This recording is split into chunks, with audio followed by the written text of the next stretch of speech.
The news continues this morning. I'm Remi Murrey covering the desk for Mike. Here's what we're following right now. We start with some good news for drivers across the state when it comes to paying at the pump. Plus, a busy weekend in downtown Flint, how it impacted the neighborhood and local business. And the brother of Michigan native Paul Whelan speaking out over his Russian imprisonment, where the negotiations stand. Those stories and more just ahead. First, let's turn things over to meteorologist Leslie Toto for a look at your forecast. Good morning, Leslie. Good morning and happy Monday. We have got some sunshine out there right now, but we are going to see those clouds increasing, and we've got a line of showers and storms bearing down on us right now on the western side of the state. So taking a look outside right now, this is downtown Saginaw through the lens of our Dow-based Skynet camera overlooking I-675, and everything is fine right now, but you can see those showers and those storms, the line of them moving from the northern parts of lower Michigan down to the west coast over toward Muskegon and moving its way eastward. All of this stuff traveling to the east, only about 14 miles per hour. So it's moving slowly, and there's some heavy rain, so that could cause some problems as this stuff moves through here. We've got temperatures in the low 70s for the most part right now. We are going to see those temperatures warming up again today. We end up with a high of 83 in Flint, 82 in Saginaw. We start this morning with some good news for Michigan drivers. The state average for a gallon of regular is down 20 cents compared to last week. Drivers are now paying an average of $4.22 per gallon for regular unleaded. This price is 70 cents less than this time last month, but still $1.04 more than this time last year. The average in Genesee County is $4.14, $4.29 in Saginaw, and $4.35 in Lapeer. Back home, the Gus Macker 3-on-3 basketball tournament has officially ended, offering the community a good time in downtown Flint this past weekend. It also had a positive impact on business. More than 140 teams participated in this year's Gus Macker, with guests and players coming from all across mid-Michigan and the state. Blackstone Smokehouse is within walking distance from where the tournament happened, and owner Jared Heidel tells Mid-Michigan Now, events like these give people the chance to see what Flint is all about. When we have these opportunities, it's just one more add-on to experience our community and what we have to offer. So even if I don't get that dollar today, or I get that visit today, hopefully somebody recognizes what they just passed and they come back another time. Heidel says events like the Gus Macker can bring more revenue into restaurants, but more importantly, it helps people remember their business. Developing this morning, the Michigan State Police are investigating a mass shooting that left one person dead and 7 injured. According to police, the shooting happened in the city of Detroit at the 11600 block of Coyle Street, south of Plymouth Road, early Sunday morning. Police say the preliminary reports indicated the shooter was upset with a neighbor about his driveway being blocked. The suspect is now in custody. Police Chief James White will hold a press conference today at 1. Stick with Mid-Michigan Now for developments as they come. We have an update on a homicide that happened in Davison Township last week. Davison Township Police Chief Jay Rendon tells us 52-year-old Mark Leon Charles Todd has been charged with the murder of his 73-year-old mother, Deetta Todd. He's charged with 1 count of open murder and 1 count of domestic violence. Investigators say they received a call from a person who found Todd dead inside the Charter Oaks apartments on Wednesday. Police are not saying what type of weapon was used. Meanwhile, a charity bike ride kills 2 men and injures 3 others on Saturday after an alleged drunk driver drove into the group of cyclists. It happened in Ronald Township, about 44 miles northwest of Lansing. The Ionia County Sheriff's Office says the car crossed the center line and hit the men who were riding their bikes on a rural road. This was part of a 3-day endurance ride for the Make-A-Wish Foundation, according to the Sheriff's Office. The deputies say the driver was arrested for 2 counts of operating while intoxicated, causing death, and is lodged at the Ionia County Jail. This morning, the Kalamazoo Fire Marshal's office is still investigating the cause of a fire outside of a Planned Parenthood. It happened yesterday around 4 in the 4200 block of West Michigan. Right now, you're taking a look at the scene where you can see fire trucks in the Kalamazoo Department of Public Safety battling the flames. According to police, the blaze never made it inside, but was on the landscaping of the building, causing minor damage. Thankfully, authorities say no one was hurt and that they were able to put the flames out in just 10 minutes. A former university professor will receive $95,000 in a settlement with Ferris State University. The university suspended Remi Murrey in January for making a profanity-filled video to welcome students. The 14-minute video received more than 500,000 views on YouTube.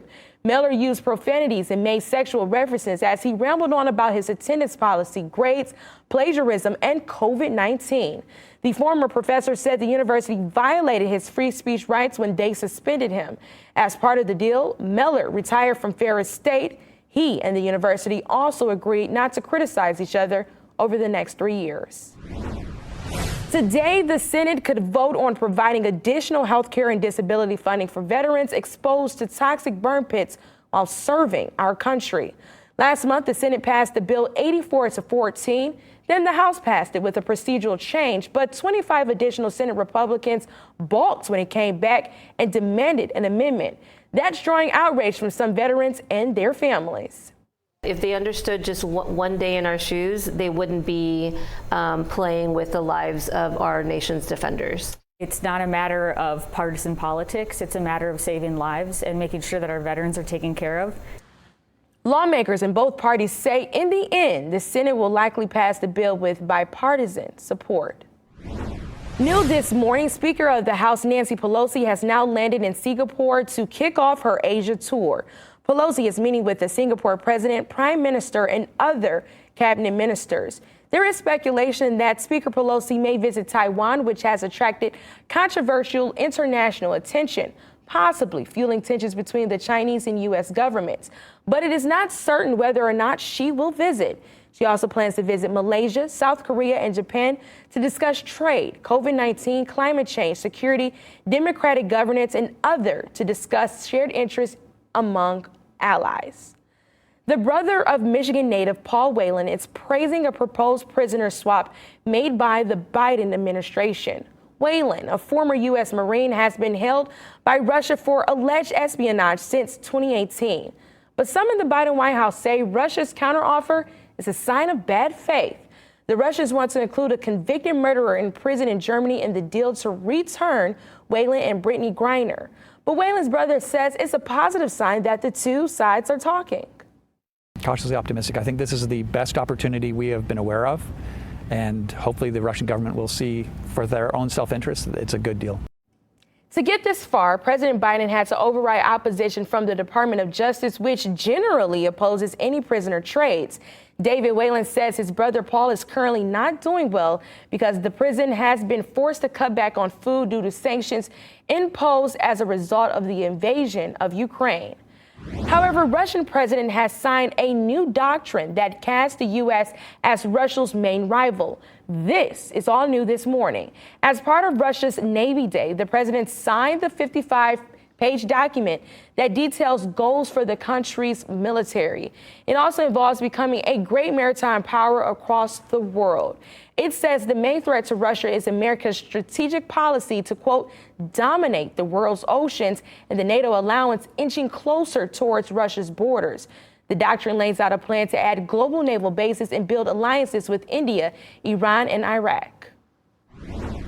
In Flint, Hairchella, a first of its kind, came to the city's downtown yesterday. Originally starting out as a hair show, it has morphed into more of a variety show featuring singers, dancers, poets, and rappers from around the area. Creator Tarisha Moore said she wants to let people experience something different and leave them wanting more. She also hopes her dream career motivates the community to visit different events and festivals in the city. I just hope that they experience something different, something that will leave them wanting more, maybe to motivate them to go to different events, because there's so many different festivals in the city, there's so many different events in the state. She also says she looks forward to many more events to come.